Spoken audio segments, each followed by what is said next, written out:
Hello there, and welcome to Uncut with Gina and Sukhdev, and our guest today, Lena.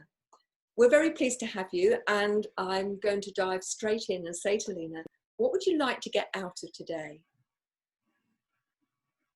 In general, I'd like to just get new insights and for personal growth, and gain more confidence. Being able, like, I'm an authenticity coach as well. I'd like more to be more authentic myself because I think I'm still developing there, and maybe just like live life with more joy and freedom on the inside. Sounds great. So, can I ask you, have you always found confidence a challenge, or is this something that's happened more recently? Uh, it's historically been a challenge. I think now at least I don't have like significant self-esteem issues anymore. But I think now is just about like, um, I guess being bold, right? It's like my energy level is like, it's okay now. It's like, like it used to be in the pits and now it's like okay, and now I kind of want to take that higher and, have more fun in the process. So let me ask you, have there been occasions in your life where Mm-hmm. you had times where you felt truly confident and you felt bold and able to climb mountains and do things? Mm-hmm. Can you remember those times? When were they? I think it's funny because there have been some surges of that recently, like as I'm posting more content about my coaching. Uh, but also further in the past, when I was really young, I didn't care as much what other people thought of me, and then I just like did whatever. I rolled around. What got in the way? So go back to um, that younger time. What was it that took you from that place where you were bold and you didn't care and you rolled around?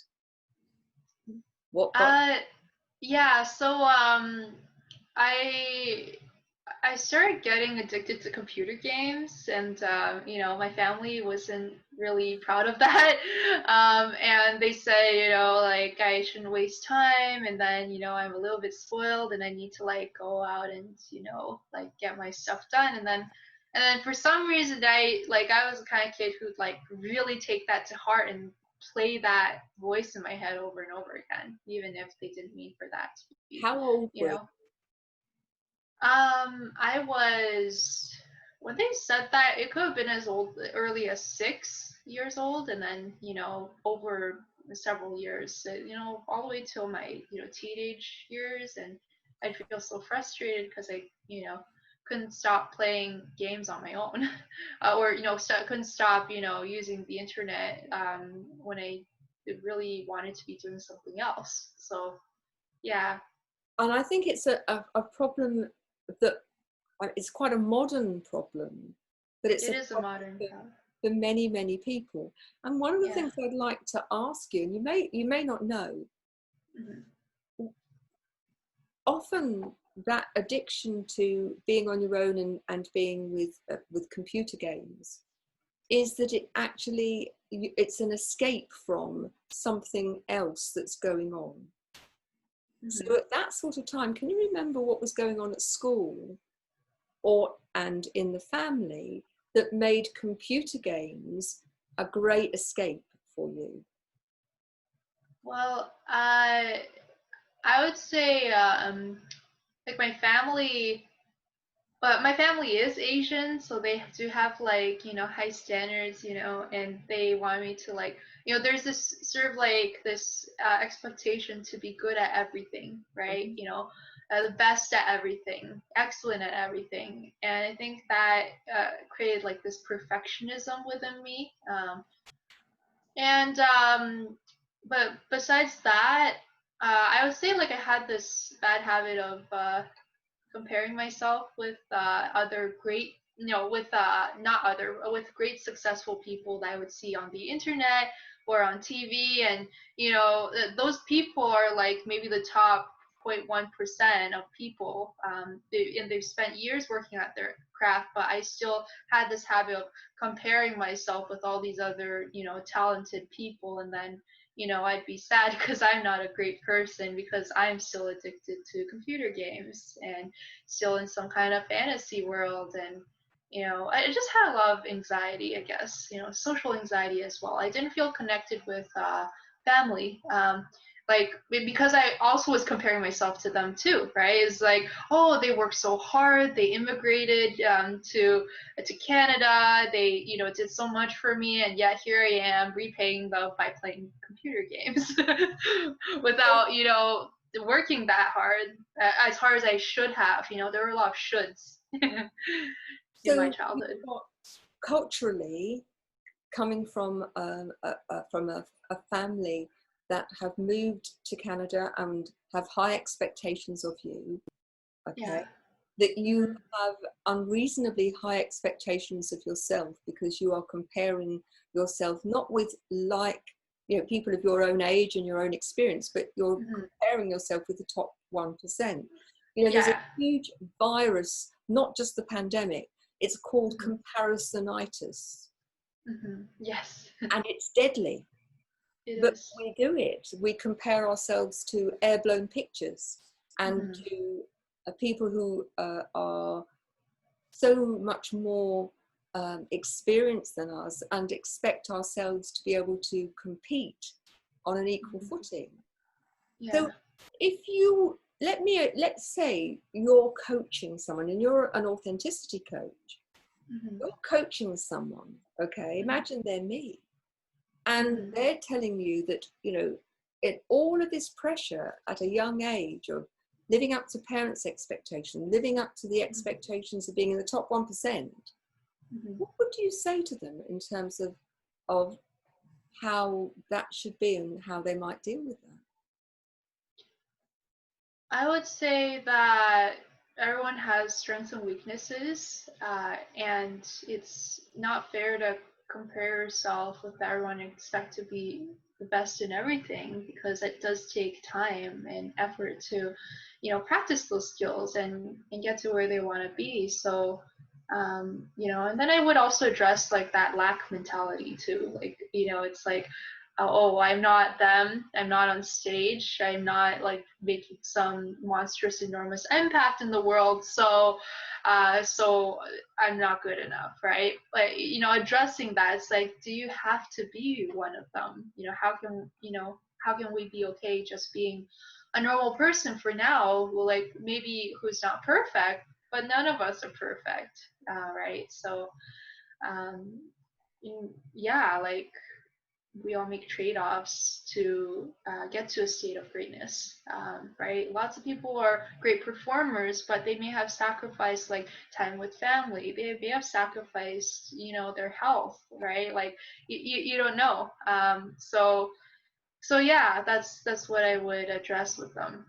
So isn't it interesting that you're very confident to address it with somebody else?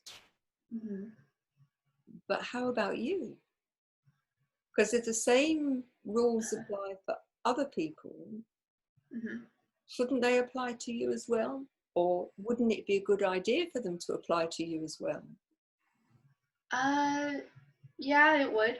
It would. Are you familiar with the principle of being your own best friend? Somewhat. I've kind of been practicing it. How would you treat a great friend, a really close great friend?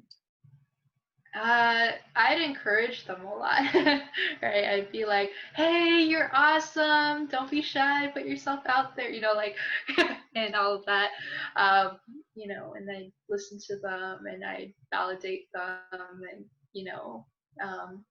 that's how I would treat them.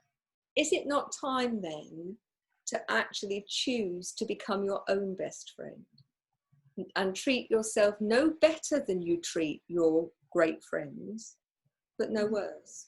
The old-fashioned scales of justice that they have on top of the courts, with the two the chains and the little pans. Yeah. One of the things that I'm going to suggest that you do is that when you are judging yourself, put that in one pan, and then think, how would I judge somebody else who's actually being the same? And make sure that the judgment that you have is absolutely even, that you're not judging yourself more harshly than you are the other person. Okay? It's time to recognize, and I would challenge you in terms of some of your thinking. And the challenge is where we are not perfect, but we are perfect in our imperfection. We're not broken unless we choose to be. Okay? Okay. So if you think of yourself as the author of your life story, at a moment you're writing yourself the part of a victim. Isn't it time to write yourself the part of the heroine? And your experiences have got a huge amount to offer other people. And you talked about wanting to be more authentic. Time to own you. It's time to step into your skin and recognize that you're an amazing, unique human being with lots of strengths and areas for development. And that's what we call life. We're here to learn. Yeah? And so part of this is you taking radical responsibility for you. Okay? Every choice you make, every word you speak, every action you take or not.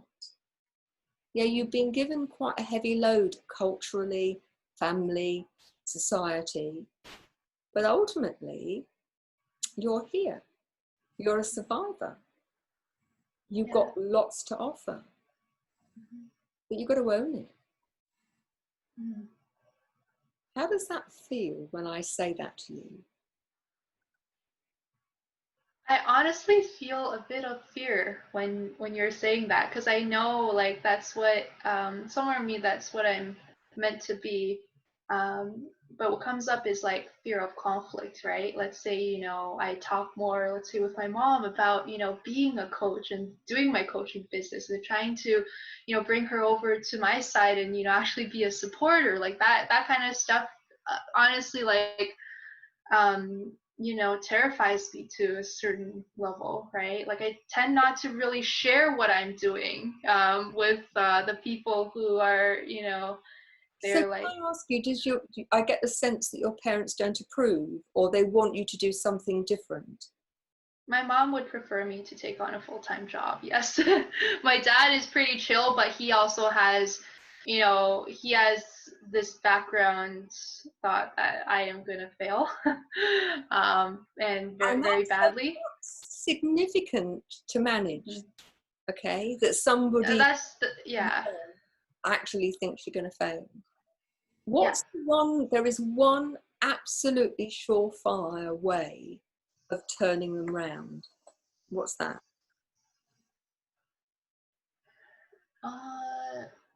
Oh yeah, like succeeding, right? Making my stuff work out. So, you know, hold on, my computer's running low on battery. But I hope it lasts for a bit longer. Yeah, anyways, You want to plug it in? yeah, I would need to go and get my charger, which is upstairs. Let's stop the recording. Resume. Okay. So we were talking about how the struggle I can relate with is being from the Asian community as well, where parents might not look at certain professions as being an expert profession and might not want to support you in coaching or you know what you're trying to do in building your career. That's sort of what I'm getting out of it. Is that right, Lena? Yeah, it's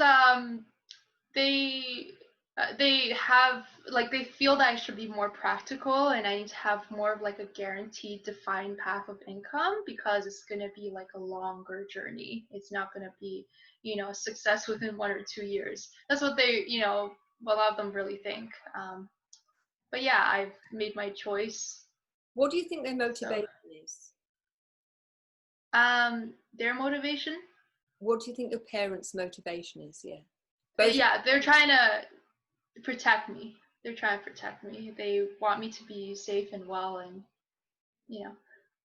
And I would say to you, you know, we talked earlier about the fact that there's they're high expectations of you, and that comes from a place of wanting better for you than they had. Yeah.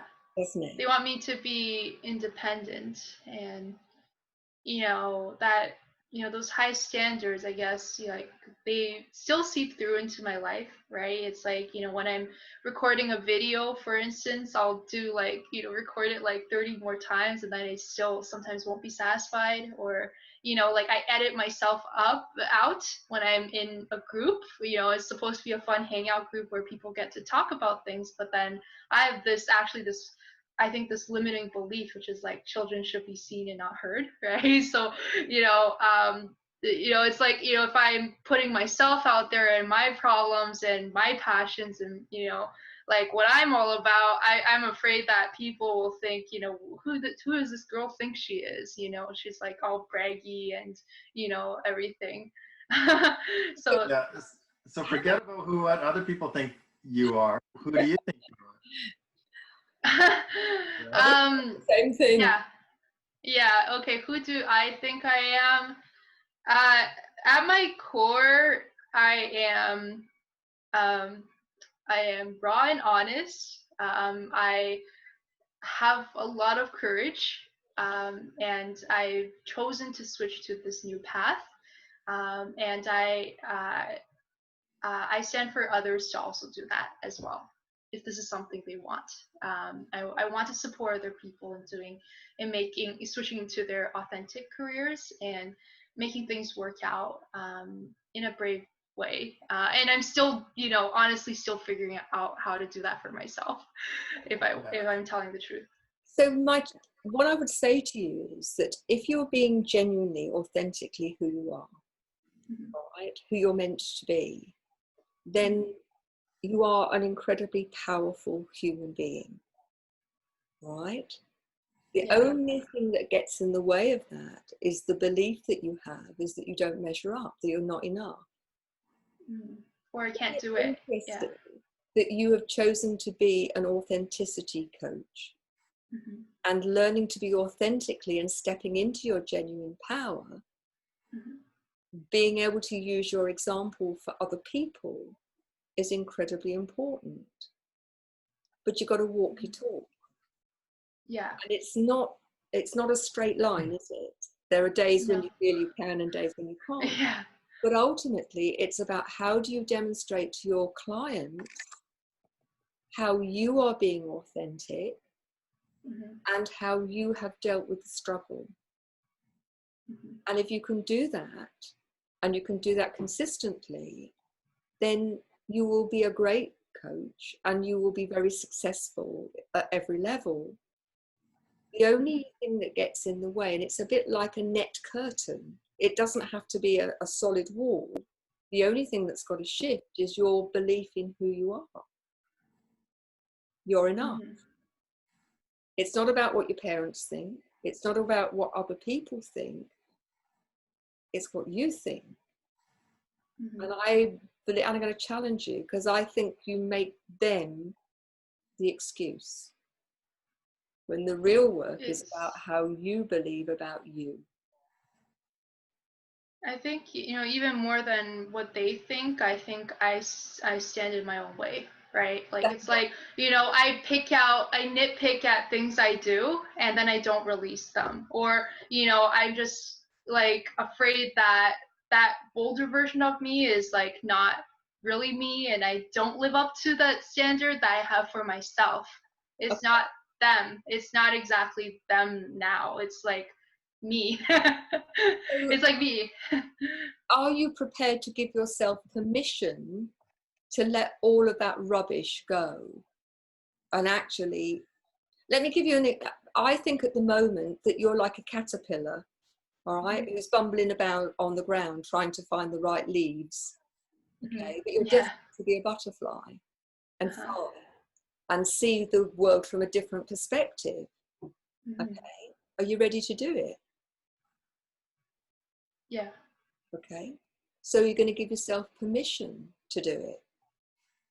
Because it's not other people's permission that's important, it's yours. Yeah. So imagine in Yeah. front of you, there's a lever, all right? And that lever goes from 0 to 100, all right?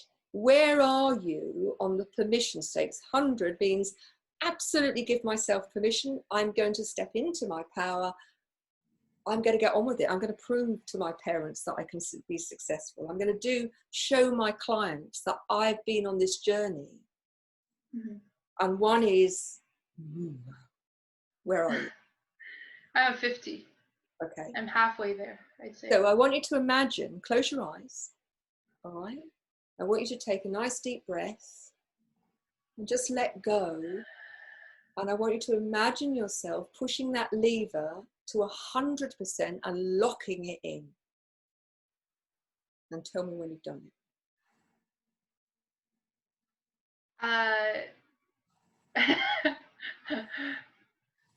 So I am, let's say, on stage, and I am owning the stage, and I am,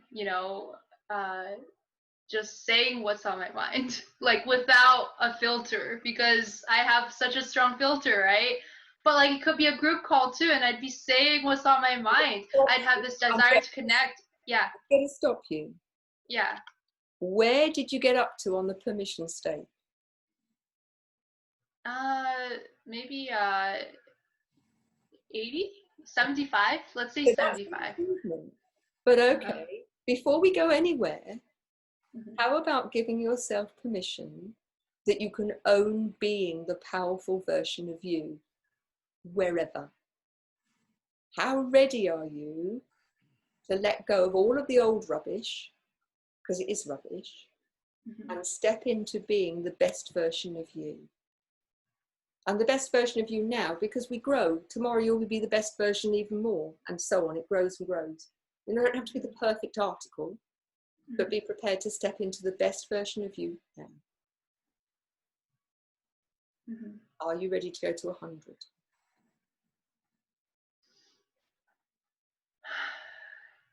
And if you're not, what's getting in the way? It's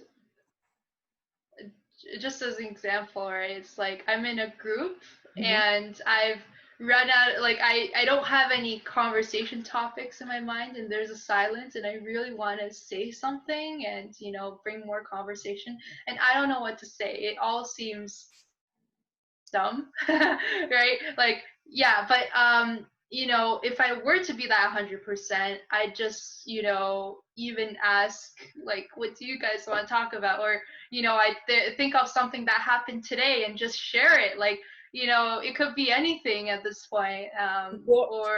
Yeah.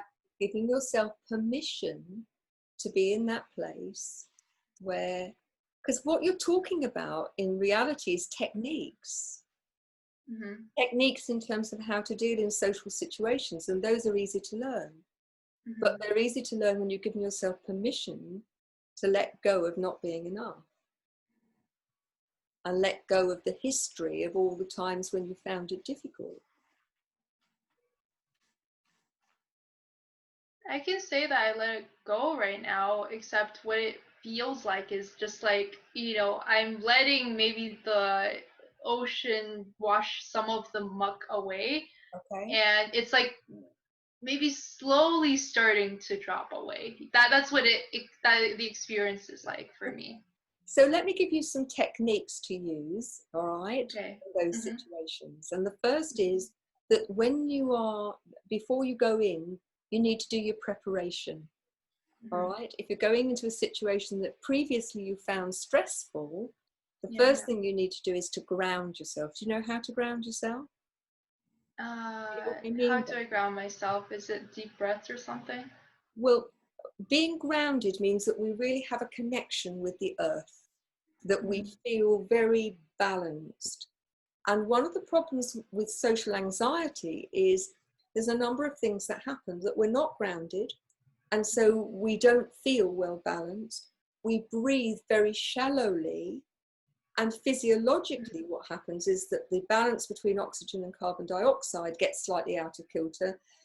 We then have an adrenaline rush because of the anxiety, which then gives us a sense of butterflies in our tummy and all of those things.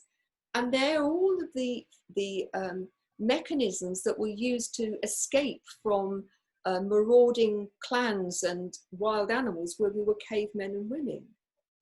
Now, our ego is designed to keep us safe, but it doesn't know the difference between a real threat and a perceived threat. So it still makes those physiological changes. And in doing so, it makes us feel as if we are all over the place and that we can't cope. And so there are some simple techniques that can really help, and grounding is one of them. So when I teach grounding, I usually teach it standing up, but you can do it in any way.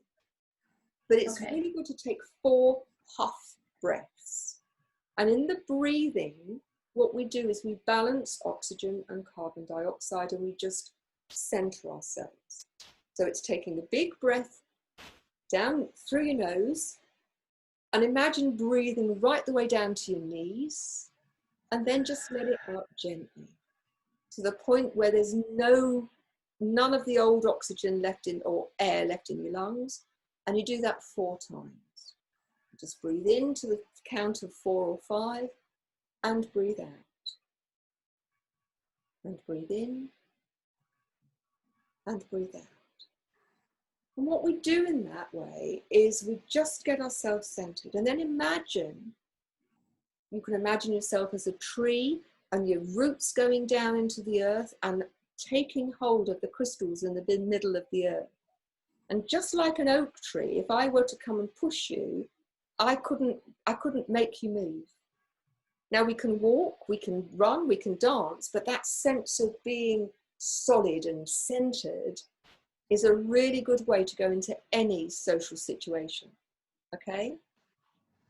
All right, because then we're not wafting about and feeling as if we're wobbly.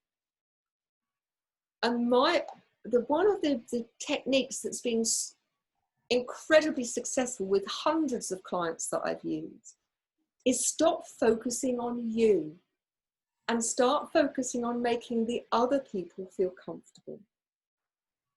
Ask them how they are. Ask them what's been going on in their life. People love to talk about themselves.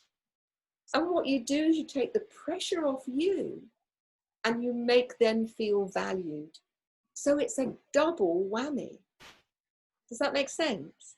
Yes, it does. And bearing in mind that you are a coach and you want to help people, take the focus off yourself in those situations. This works, if you're listening to this works in parties, it works in networks, it works when you're meeting new people, in social groups.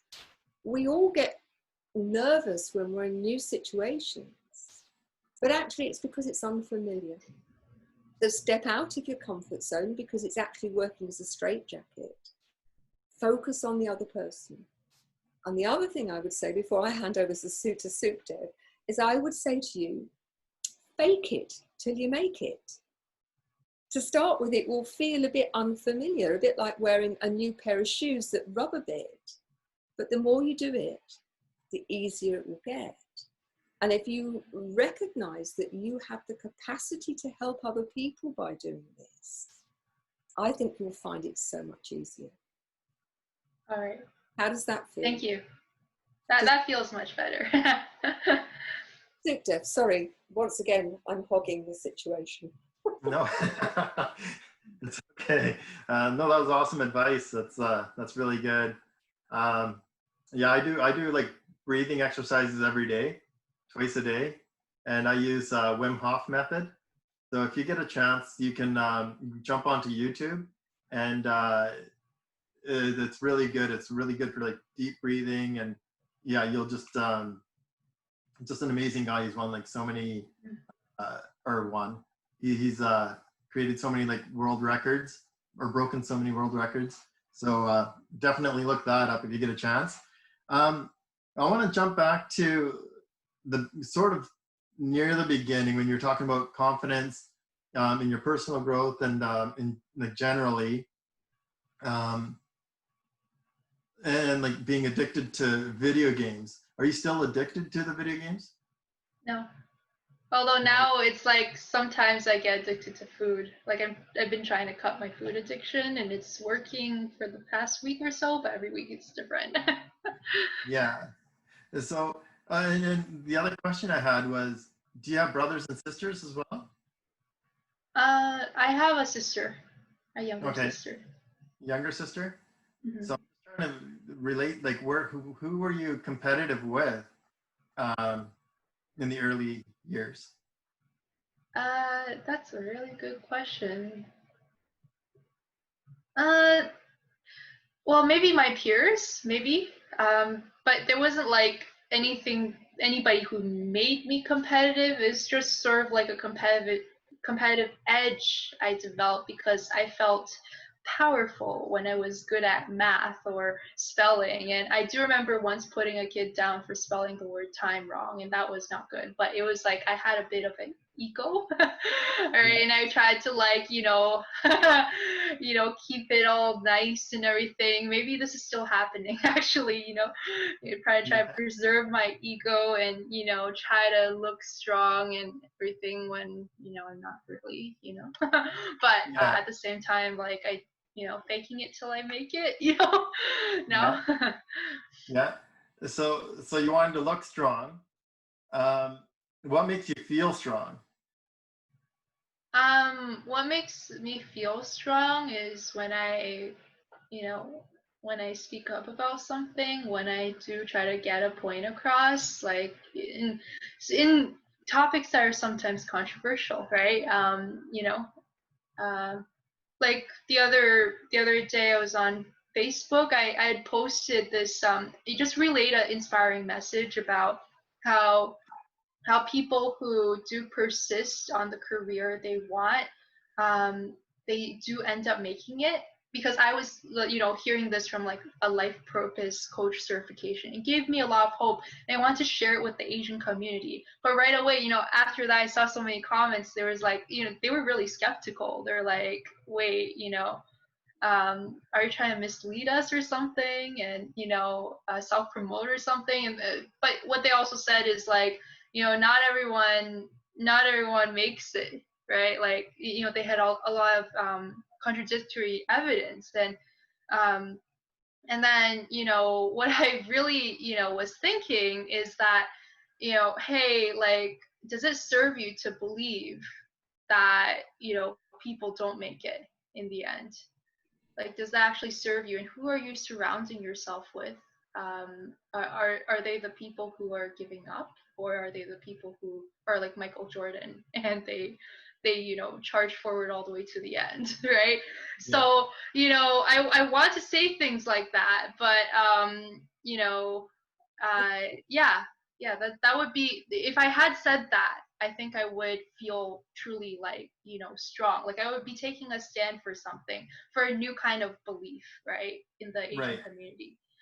So you didn't say it? Yeah, I didn't exactly like express that, and I also didn't express, well, I probably shouldn't, but this person sounded like he had a lot of dreams before, and he got, he's just battered from the pursuit because he has probably failed many times and felt the pain. So that was something I was picking up from him as well. But yeah, anyways. So my Yeah. challenge for you is, in the future, is to go back and say, that's a point of view, that's a belief, but actually there's evidence that if you persist, that if you don't persist, you're going to fail. It's a done deal, isn't it? Yeah. But if you do persist, then you give yourself the opportunity to succeed. And there are lots of examples. And I'm going to share a story with you that I think is quite a useful one in that context. Have you heard of Roger Bannister? I haven't. He's the guy who ran the first under 4 minute mile.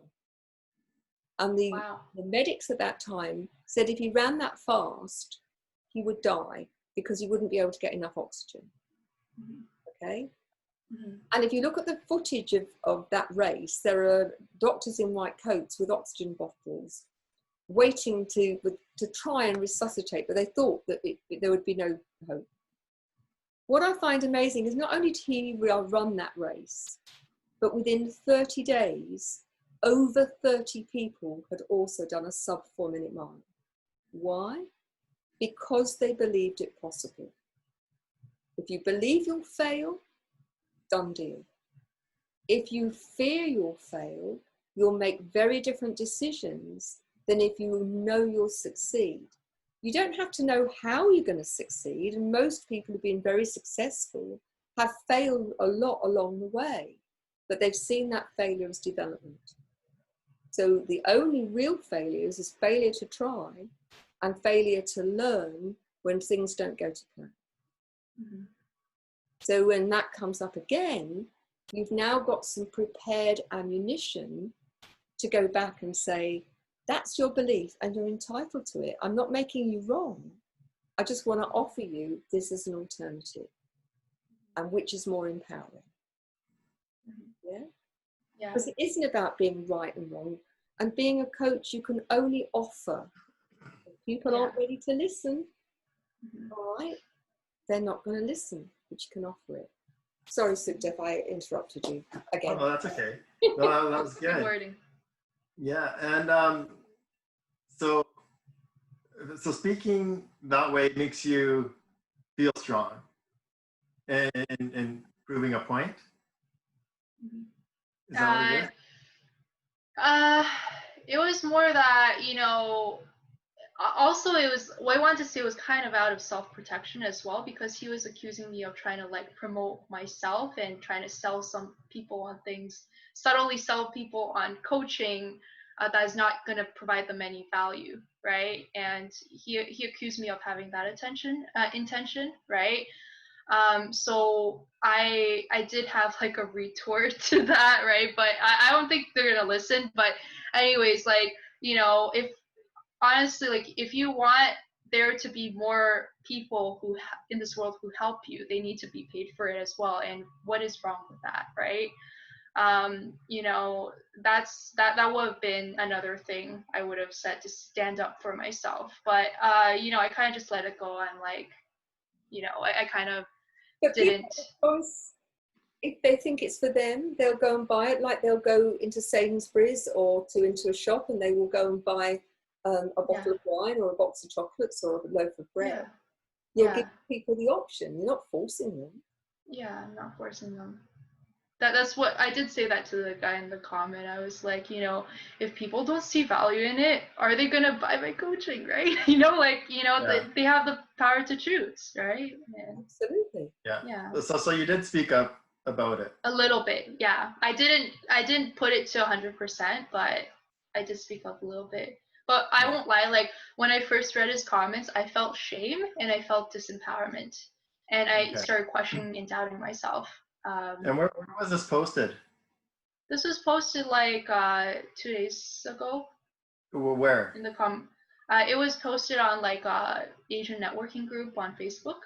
It's too late to go back and actually say, I've thought about what you said. I'd just like to put a counter comment, or just let it go. Yeah. Well, I want to talk to you about addiction of any sort. Okay. Sure. People use it as an anesthetic. Yeah, I definitely, yeah. And in my experience, it's when our values are being compromised that we need to do something to stop the hurting. And the trouble is that all the time that we're using an anesthetic, we're not dealing with the inner problem. And I'm going to give you what I call a gut dump. All right, I don't know if it's true, and it may not feel now, but I want you to think about it. My gut dump is that one of the reasons that you have all of these very negative feelings is that you are yet to own who you are, your vulnerability and your strength. And that when you truly own yourself, you won't need those anesthetics anymore. Mm-hmm. Because the part of you that's hurting because you're not honoring it won't be hurting anymore. Yeah, that does seem to match me, because I bury my negative feelings, I bury my dark side. I don't want to, like, I know expressing those negative feelings can, bring a risk with them, but they, like, on the other hand, they the reason I'm feeling negative in the first place, right? The negativity is trying to tell me like something, like about my values again, right? So then the question is like, what values are being compromised? And I think like, I back then when I was a kid, those values included, like I wasn't being responsible, but I also wanted to be free, and there was a bit of a, dilemma there, right? I did have this story of being trapped in the expectations. There was a victim mentality in there, right? So, yeah, it's like I was torn actually. It's like, do I become a responsible person, or do I become a person who's free to do what I want and love, or those two actually the same thing, right? It's like maybe it didn't like click for me back then. Now, I still have a bit of a rebel in me. It's like, oh, and a little bit of fear in me. It's like, oh, if I sit down to go to work on this incredibly important thing, maybe I can't do it. Like maybe I won't make it through. Like it's like just so hard and so overwhelming, and I procrastinate on it. I go and eat, chips, or right, or maybe I'm writing a song, and there's a thought in my head that, oh, this song is shitty, like it's really bad, and I'll poke a lot of holes in it when it's still like the song hasn't even been born yet, and maybe I'm not feeling in a certain mood, right? But had I sat there and even in that whirlwind of self-doubt, just sit there and like type one word at a time, I would actually get through it. It's just I'm not good at sitting with discomfort and pain, Can I yeah. just ask you to re-language that? Uh-huh. All the time you say, I'm not good at this, I'm not good at that. You're Uh-huh. keeping it in the present. So how about, in the past I wasn't good at it, Mm-hmm. I'm working on it. Mm-hmm. Because Right. Okay. because otherwise your unconscious mind says, you want to stay stuck then? Well, keep you stuck. You want it to be difficult? We'll make it difficult. Yeah. But if you re-language it, your Uh-huh. unconscious mind says, she wants to move forward. She wants to gain momentum. We'll help. Yeah. Now this is one of those things where this can take as long as you want. It can be as difficult as you want, or it can be you draw a line in the sand and you walk over that line and say, I choose to be free. And it's interesting that your dilemma about can I be free or can I be responsible? Well, you can be both. Because when you're truly who you are free to be you. And because I suspect that responsibility is a bit like Brighton Rock, if I cut your arm, that's part of your cultural heritage, is to take responsibility. You've chosen a very responsible job, which is about helping other people. Do you like what you do? Do you feel free I do, yeah. coaching? Say again? Do I feel free when I coach When you're people? coaching? I'm still working on the freedom aspect actually, but I do like feel like in tune with myself when I am coaching people. Now there's some things there's in my head where it's like, should I say this, or for their sake should I not say this? There's a bit of a dilemma there, but all in all, I feel like in tune with myself, and I feel happy with what I'm doing, the path I've chosen. Given a huge piece of advice that helped me when I was learning to be a coach. Okay. Set the right intention, which is my intention is to hold the space and to focus on doing my best for this person. I can't go wrong. But if part of my mind is taken up with being fearful that I might not get it right, then I'm not 100% available for my client. And once you focus on your client 100% and you still, that voice in your head, you will be a much better coach because you will tune in to the universal wisdom that will come to you. Your intuition will play you right. Would you say that's true, Sukhdev? Yes, I definitely think you should not be holding yourself back, because you're holding yourself back, I think you're still dealing with some things for yourself. Once you get past that, I think you have huge potential to be a really, really, really awesome coach. But you're holding your own feelings back, you're not able to deliver on, like we were talking about authenticity. You know, you're not able to deliver 100%.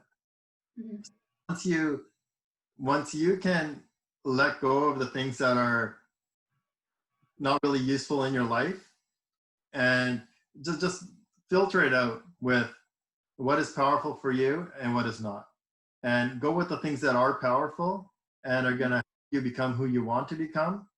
And talk about personal growth to help you with your personal growth, and then you know that you've overcome some of those obstacles. So now you have those feelings.